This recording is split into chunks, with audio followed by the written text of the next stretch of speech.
Hey there!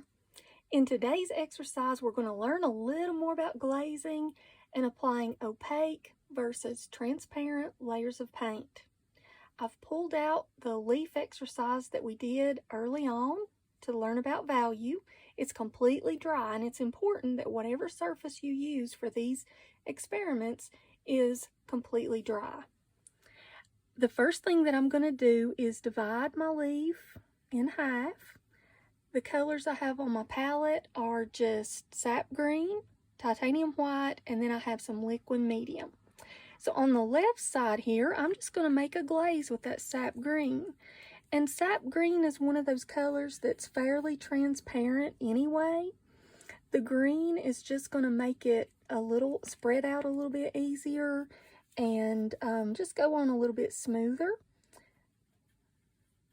The medium also causes the color to dry faster. And you can see as I'm covering this surface with a glaze made of sap green and clear liquid medium that the colors are interacting, the red underneath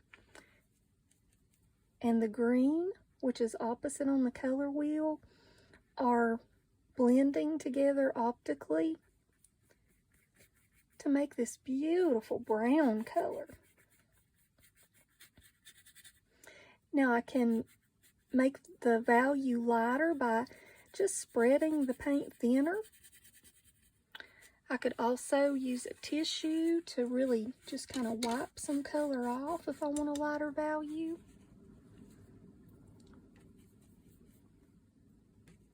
And if I want it darker, if I want to really accentuate the green and have more of that out here where I have more of the alizarin crimson to interact with it, then I can apply it a little bit thicker with less glaze or less liquid. But overall, I just want to put just an even coat of glaze over the right or the left side of this leaf, just so we can observe how the transparent layer of paint interacts with the colors underneath.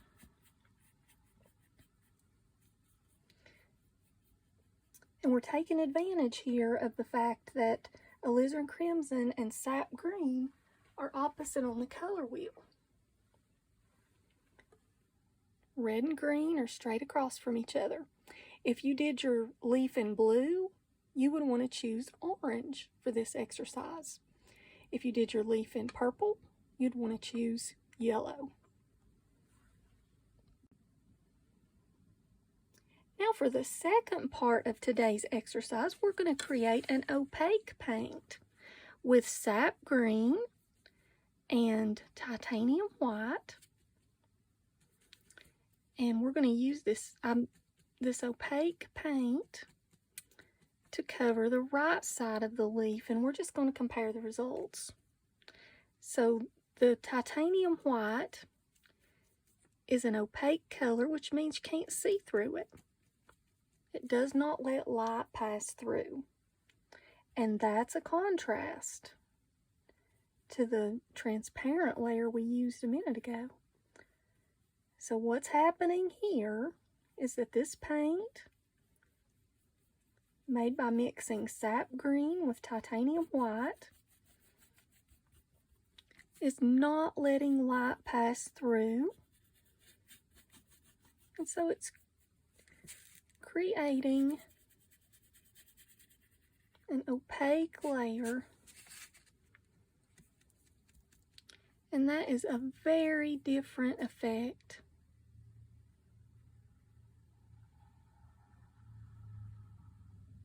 The red underneath, still where the paint is thin, may be visible just slightly.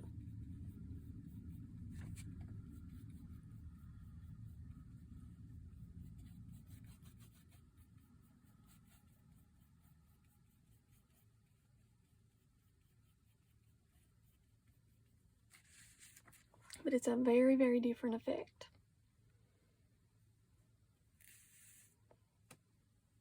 Now think about where you might use this.